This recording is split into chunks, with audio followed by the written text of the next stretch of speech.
Joe Rogan and his podcast, The Joe Rogan Experience, are at the center of growing concerns over COVID-19 misinformation and the host's use of racial slurs in dozens of episodes. This has put pressure on Spotify, the music streaming service that signed the comedian to an exclusivity deal in 2020. Spotify CEO Daniel Ek confirmed that Rogan chose to remove multiple episodes of his popular podcast from the streaming service after the company's leadership discussed his use of racially insensitive language.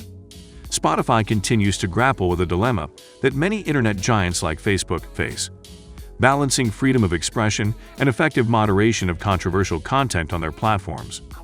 Rogan has said being able to express himself is one of the reasons he moved his podcast to the streaming service.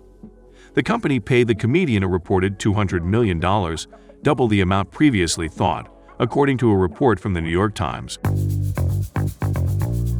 Videos of Rogan using racial slurs on past episodes went viral on social media at the end of January.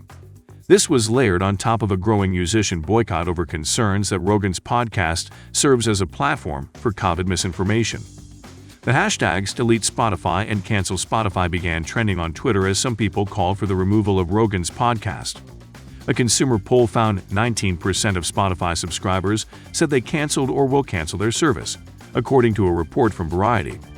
On February 4, a fan-made website found that more than 100 episodes of Rogan's podcast were no longer available on Spotify. The website uses Spotify's API to compare available episodes to a database of all episodes recorded. A total of 113 episodes of Rogan's podcast were shown to be removed. On February 6, Daniel Ek sent a memo to Spotify employees. He confirmed that Rogan chose to remove multiple episodes of his podcast from the streaming service. Some of Joe Rogan's comments are incredibly hurtful. I want to make clear that they do not represent the values of this company, Daniel Ek wrote in the memo. While I strongly condemn what Joe has said, I want to make one point very clear. I do not believe that silencing Joe is the answer. He then went on to say the company would invest $100 million for the licensing, development, and marketing of music from historically marginalized groups. Rogan uploaded a video to his Instagram account on February 5, the day after the podcast episodes were removed, in which he talked about his use of racial slurs and apologized for his actions. "I certainly wasn't trying to be racist," he said, "and I certainly would never want to offend someone with something as stupid as racism." Rogan agreed he shouldn't use such slurs, regardless of the context. In episode 1773 of his podcast, Rogan started the show talking about the blowup, saying it was a relief. "This is a political hit job," he said. "They're taking all this stuff I've ever said that's wrong and smooshing it all together. It's good because it makes me address some shit that I really wish wasn't out there."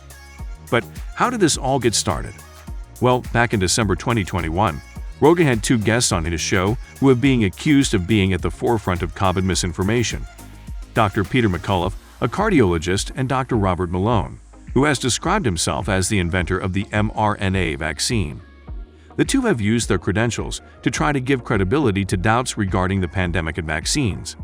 On January 12, 250 doctors, professors, and researchers signed an open letter to Spotify accusing the streaming service of platforming COVID misinformation, in particular on Rogan's podcast. Since then, more than 1,000 additional medical professionals have signed the letter. After coming across the letter, singer Neil Young, who rose to fame in the 60s and 70s, made an ultimatum to Spotify. Either Rogan goes or his music goes. He removed his music January 27. Other musicians joined Young in a boycott of the service, including Joni Mitchell, Nils Lofgren, India Arie, and the folk rock trio Crosby, Stills and Nash. The controversy escalated when Grammy-winning singer India Arie joined the boycott, saying she found Rogan problematic, not just for his interviews around COVID, but also his language around race. Daniel Ek responded in a blog on January 30, saying his company doesn't want to be a content censor, but will make sure that its rules are easy to find and that there are consequences for spreading misinformation. He acknowledged that Spotify hasn't been transparent about them, which led to questions about their application. Based on the feedback over the last several weeks, it's become clear to me that we have an obligation to do more to provide balance and access to widely accepted information from the medical and scientific communities guiding us through this unprecedented time, Ek said. Included in the post was a link to Spotify's platform rules detailing what content isn't allowed on the service. Regarding COVID misinformation, the rules specifically prohibits saying that COVID-19 isn't real, encouraging the consumption of bleach to cure diseases, saying vaccines lead to death, and suggesting people get infected to build immunity. On February 2, Daniel Ek told Spotify employees that Rogan's podcast is key to the future of Spotify. If it were even a shot at achieving our bold ambitions, it will mean having things on Spotify that many of us may not be proud to be associated with, he said. Not anything goes, but there will be opinions, ideas, and beliefs that we disagree with and even make us angry or sad. Some Spotify employees were reportedly disappointed by his remarks. In an Instagram post on January 30, Rogan said he was happy for Spotify to add disclaimers to podcasts on controversial topics. The White House chimed in, and during a press briefing on February 1st, Press Secretary Jen Psaki said, "Our hope is that all major tech platforms and all major news sources, for that matter, be responsible and be vigilant to ensure the American people have access to accurate information on something as significant as COVID-19. That certainly includes Spotify. So this disclaimer, it's a positive step, but we want every platform to continue doing more to call out mis and disinformation while also uplifting accurate information."